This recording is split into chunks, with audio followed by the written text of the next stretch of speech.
Jadi yang harus dibuat struktur biaya adalah untuk biaya pelatihan.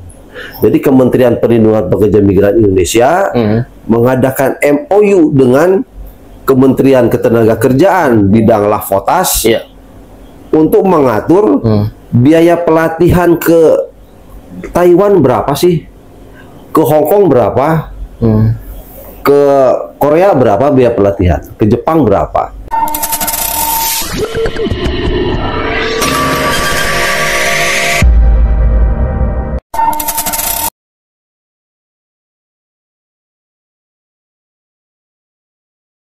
Sekali saya bisa muncul dalam video di YouTube ini. Kali ini saya akan wawancara, bincang-bincang mengenai sekitar pekerja migran Indonesia. Kembali hari ini saya wawancara dengan Bang Amri Abdi Piliang. Apa kabar sehat Bang? Alhamdulillah baik. Gimana Bang Aman? Sehat juga Alhamdulillah Bang. Nah, beliau saat ini menjabat sebagai Ketua Bidang Hukum dan HAM Dewan Koordinasi Nasional Garda Prabowo Merah Putih.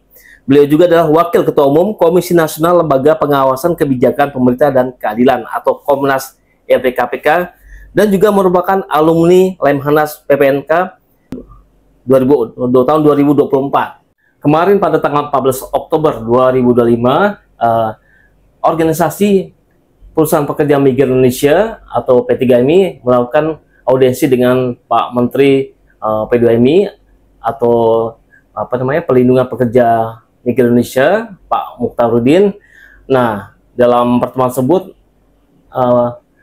beberapa pengurus asosiasi P3MI menyampaikan menjadikan mungkin curhatan keluhan mereka dalam masalah penempatan PMI. Nah, ini kan pelatihan calon PMI ini kan belum jelas Bang ya mengenai cost structure-nya Bang ya. Ini kan kalau mungkin saya lihat cost structure-nya ya mungkin agak liar Bang ya gimana supaya cost structure-nya agak tidak liar terus bisa ada regulasinya gitu Bang. Ya, jadi begini Bang Arman. Ya. Di dalam undang-undang itu kan ada amanat pasal 30 pekerja migran tidak dapat dibebani biaya penempatan. Tentu ketentuan lebih lanjut diatur oleh peraturan badan, ya kan? Nah, maka sudah diterbitkanlah peraturan Peraturan Menteri nomor 17 tentang biaya penempatan. Jadi biaya penempatan itu harus ditanggung oleh pemberi kerja. Artinya kalau biaya sudah ditanggung oleh pemberi kerja, tidak usah lagi diatur struktur biaya penempatannya, ini paspornya sekian karena sudah ditanggung oleh pemberi kerja. Ngapain diatur-atur lagi angka-angka itu? Hanya dijadikan dasar sebagai praktik untuk penjaratan hutang, ya kan? Melalui finance asing, ya kan? Sindikat mafia ijon rente berkedok koperasi simpan pinjam. Nah, jadi yang harus dibuat struktur biaya adalah untuk biaya pelatihan. Jadi Kementerian Perlindungan Pekerja Migran Indonesia mengadakan MOU dengan Kementerian Ketenagakerjaan bidang Lavotas untuk mengatur biaya pelatihan ke Taiwan berapa sih, ke Hong Kong berapa, ke Korea berapa biaya pelatihan, ke Jepang berapa, ya kan? Berapa kali tatap muka, silabusnya seperti apa, ya kan? Prakteknya berapa kali, ya kan? Nah, itulah dibuat menjadi struktur biaya pelatihan. Ini jangan biaya pelatihan sekarang hanya diajarkan kursus bahasa, tapi narik uang sampai puluhan juta. Itu yang negara mana itu sampai gitu? Ya banyaklah, yang mau ke Korea, yang mau ke Jepang, dipungut sampai ratusan juta. Sementara biaya penempatan sudah ditanggung oleh pemberi kerja. Berarti biaya pelatihan yang puluhan juta itu yang ngamut uang siapa? LPK. Nah, LPK ini banyak juga yang nakal. Dia dulunya mungkin P3MI punya link di luar negeri, tapi karena tidak sanggup tagih nambah deposito, akhirnya jadi pemain ilegal, buka LPK, jadi kedok, ya kan? Nah, dipasarkanlah ke luar negeri, dia mungut uang berangkatnya non prosedural. Oh, iya. Nah ini permasalahan ini negara harus hadir ya, membenahinya bagaimana. Nah, untuk biaya pelatihan itu harus diatur struktur biayanya seperti apa supaya tidak liar. Masing-masing negara penempatan itu berbeda-beda. Nah, belajar bahasanya, buku prakteknya dan lain sebagainya, ya kan? Berapa kali dia tatap muka, terus di assessment, ya kan? Nah, terus dilakukan uji kompetensi, lulus baru dapat sertifikat kompetensi. Nah, itu di total berapa biayanya? Dan supaya tidak liar. Oh, gitu ya. Terus perlu regulasi gak Bang mengenai hal itu?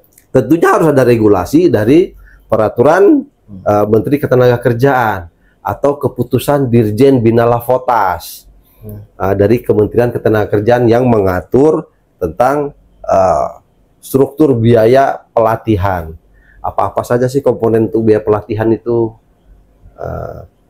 Mata pelajarannya apa saja, silabusnya, berapa kali dia tatap muka, terus berapa kali dia praktek, bahan-bahan prakteknya apa saja, ya kan? Nah, sehingga dia memiliki kompetensi. Nah, habis itu dilakukanlah uji kompetensi, lulus dia baru dapat sertifikasi kompetensi. Itu di total biayanya, jadi rinciannya jelas.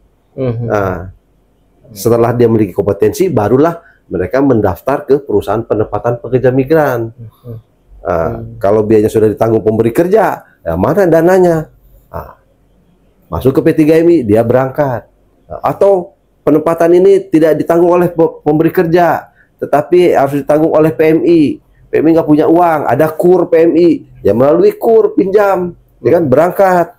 Nah, di sini kelihatan jadinya membantu meringankan PMI dan juga pelaku penempatan tidak terjebak pada praktik-praktik penjeratan hutang.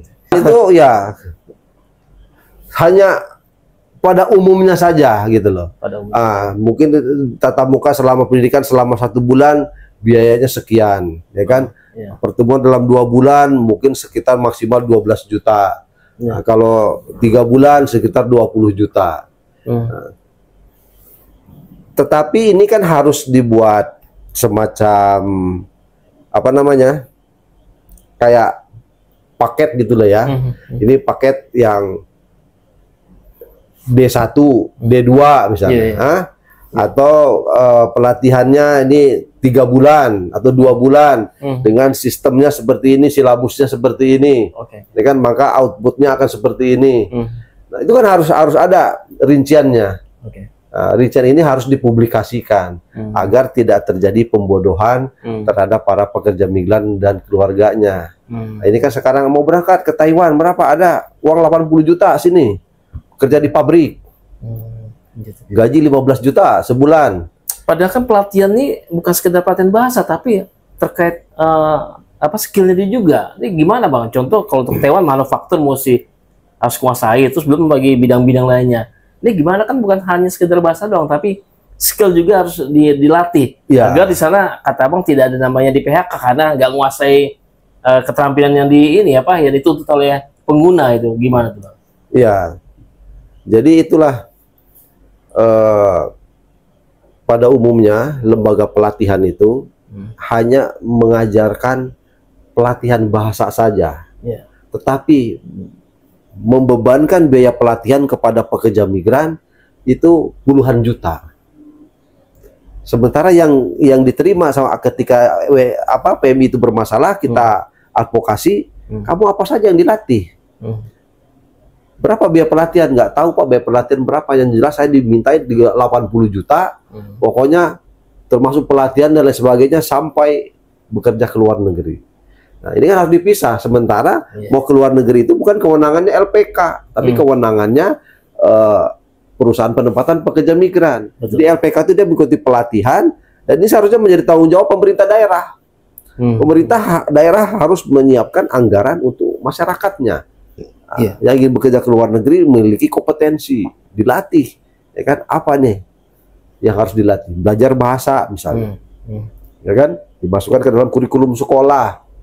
Oke. Kayak mau ke Timur Tengah belajar bahasa Arab, ya mau ke Taiwan nanti belajar bahasa Mandarin. Ya, ya. Kami berharap tentunya Kementerian Perlindungan Pekerja Migran Indonesia melakukan MOU dengan Kementerian Ketenagakerjaan dalam mengatur batas maksimal biaya pelatihan bagi para pekerja migran Indonesia. Oke. Ya, standarnya bahasa ini kan sama, cuma beda kalau ke Arab bahasa Arab belajarnya, kalau ke Taiwan bahasa Taiwan. Tapi belajar bahasa ini berapa lama prosesnya, berapa kali tatap muka. Nah, kemudian di samping itu ada wajibnya, dia kerjanya apa? Manufaktur, misalnya kerjanya atau di perkapalan, jadi welder, tukang las, ya kan? Nah, dia harus ada juga sertifikasi ngelas, ya. Ada 2G, 3G, 4G, skillnya 5G sampai 6G, ya kan? Kalau 5G itu dia sudah bisa mengelas di atas kepala tanpa dilihat, ya kan? Karena kalau dilihat matanya buta nanti, kena percikan las. Dia 5G itu kalau udah bisa ngelas di atas kepala. Nah, kalau ngelas sudut itu 4G. Nah, kalau sudah bisa semuanya itu udah 6G, ya. Tentunya kami berharap sertifikasi kompetensi ini jangan hanya berlaku 6 bulan. Jadi ketika PMI sudah mengikuti pelatihan menjadi tenaga skill, ya, ditempatkan memiliki sertifikat kompetensi, ini seharusnya berlaku seumur hidup. Dia sudah melakukan proses pelatihan dan sertifikasi dan uji kompetensi. Jadi mereka ditempatkan sebagai tenaga ahli. Ketika dia bekerja ke luar negeri selama 2 tahun, berarti ini dia menjadi tenaga ahli yang berpengalaman di luar negeri selama 2 tahun. Ketika dia pulang, sertifikat kompetensi dan surat pengalaman kerjanya ini dapat digunakan di dalam negeri untuk mencarikan pekerjaan, mendapatkan pekerjaan di dalam negeri dengan keahlian dia yang sekian tahun di luar negeri dan memiliki sertifikat kompetensi. Nah, ini sekarang yang diabaikan oleh negara, seolah-olah ini menjadikan proyek supaya ada uang masuk terhadap negara atau terhadap oknum, sehingga orang yang sudah pulang itu sertifikat kompetensinya sudah tidak berlaku lagi karena sudah lewat 6 bulan. Mau berangkat lagi ke luar negeri harus ikut bayar lagi uji kompetensi, ikuti pelatihan lagi. Nah, ini kan kasihan kalau seperti ini. Janganlah seperti itu. Orang kalau sudah bekerja 2 tahun di luar negeri, sudah memiliki kompetensi, saya rasa nggak mungkin lupa dengan keahliannya. Maka perlu seumur hidup, Bang. Iya, kayak Pak Arman mau jadi supir misalnya, kerja ke luar negeri. Dilakukan uji kompetensi, milih sampai punya SIM. Ya kan, SIM internasional. Berangkat ke luar negeri. Luar negeri nyupir dia, nganterin travel jamaah haji misalnya, selama 2 tahun. Sampai pulang ke Indonesia, mau berangkat lagi, masa harus diuji lagi? Ya enggak lah. Pasti nggak akan lupa nyupir itu. Iya toh? Sudah menjadi yang skill dan berpengalaman. Nah, harusnya seperti itu, upgrade sumber daya manusia itu dengan sertifikasi yang berlaku tanpa batas gitu. Oke, Bang. Terima kasih atas kesempatan Bang ya.